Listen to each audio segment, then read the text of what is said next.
YouTubers, this is Mark Mega Maestro again this morning, and today I have an update. I have not made a video in a long time, so I decided to make a video this Sunday morning on the Cc. The Cc, it's a project car.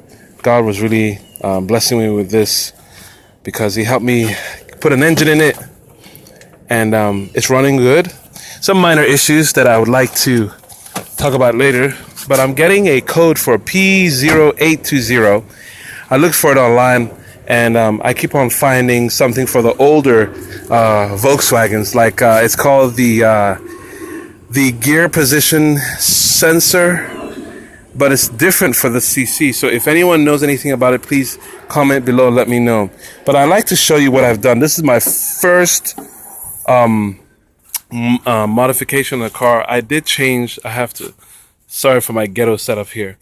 But I did put air intake, and you can see my air intake, cold air intake, is actually very close to the engine. I have a reason for that. Air is still flowing through this little part right here into the cold air intake. Okay, so now I'm actually going to modify it some more, but I just did this to test it out, and so far it's working very well, because what's happening is with the factory intake, what was happening is that I would accelerate and the car would stumble after I got off second gear and after I got off third gear. And I was like, what is that? Why is the car stumbling? And so I could never really figure it out. I scanned it. It had an EPC code, and I was like, why is it doing that? So lo and behold, I put the cold air intake. I put it direct, as you can see, I put it directly on the mass airflow sensor housing, because the cold air intake was big enough, and I just put the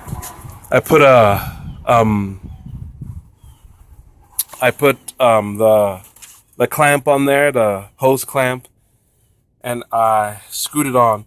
Now this setup, apparently I tried it. It sounds awesome. It works, and you know what?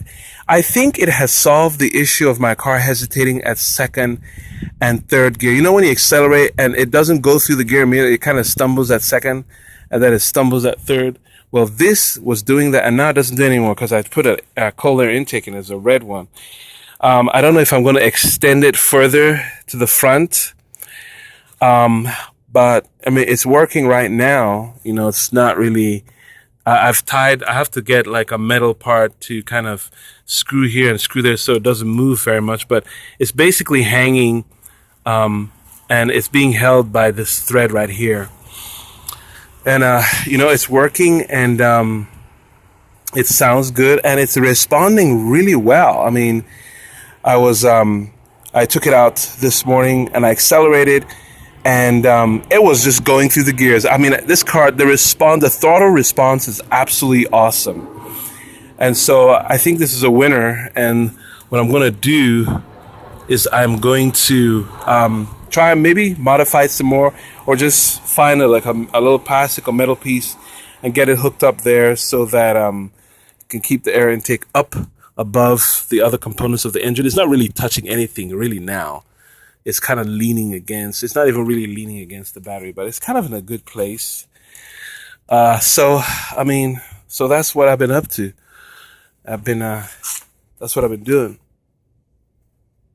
So this is the update on what I have been up to in my cold air intake. So guys, I guess I will talk to you guys later on my next modification on the Volkswagen Cc. This thing is super fast now. Super duper fast. All right. Well, guys, hope you have a great day. And please like and subscribe to the channel. And please watch, share with your friends. If they have a Volkswagen Cc, even if they have a Volkswagen, like a Passat or a Jetta or SC with the same with the same CCTA engine, the 2.0 TSI, they could put a cold air intake on their engine too. All right. Well, you guys take care. Be blessed.